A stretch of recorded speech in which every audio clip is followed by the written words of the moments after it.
I've seen all these mock drafts, and I don't know what I equate this to. I think it's a number of things. Like I don't think that very many of these mockers are studying offensive lines, and they shouldn't. I don't blame you. Like some do diligently. No, some do. I mean, and then like you get to the elite, like the Jordan Reeds, the Mel Kipers, all that. Like those are the guys that are going to really know what's going on with the O-line. But I've seen a couple of mocks, like just when I'm browsing through and check it out. And some of them have the Texans taking like a tackle. Like the one I saw yesterday had the Texans taking a guard. And it's like, damn, I mean, look, if it's necessary, it's necessary. But I'm just going to say this right now. I'm going to say two things. First of all, if you have to use a first-round pick on an offensive lineman, then that tells me that your return on investment in that area is bad.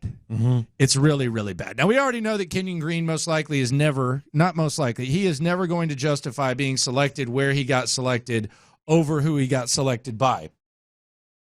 But if you're willing to do that, and let's say the Texans do decide to go, you can't miss. Like, I know that the draft is a crapshoot. I know probably over 50% of the guys at every position are misses, but you can't miss on if they do decide to go guard. And I saw the Kansas guard was the last one that I saw them taking. You can't miss on two guards in the first round in a 3-year stretch. I know you hit on the quarterback. I know looks like you hit on the corner. Looks like you hit on the edge guy, which is very important.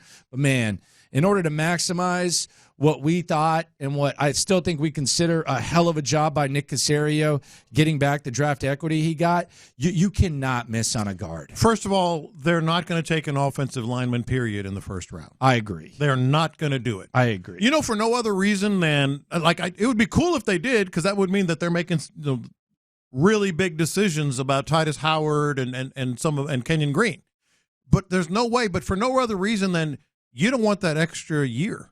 I guess that having that 5th year of control again for another guy, I guess you could maybe say that's a benefit.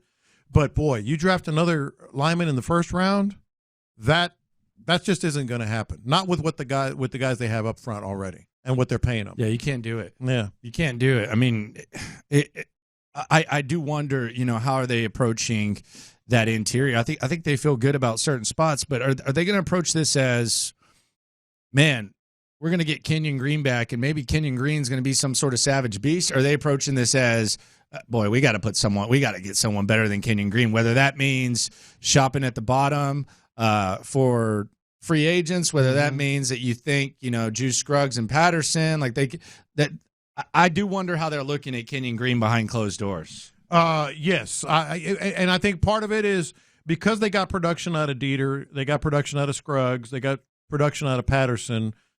They feel like they more than got by on the interior offensive line. So scratch the interior offensive line unless it's a later round pick. Tackle is the thing, and that's the question. With Titus Howard, is he going to be able to thrive all of a sudden at right tackle? Even though we haven't seen much of that lately at all. I think they're okay collectively with the interior offensive line.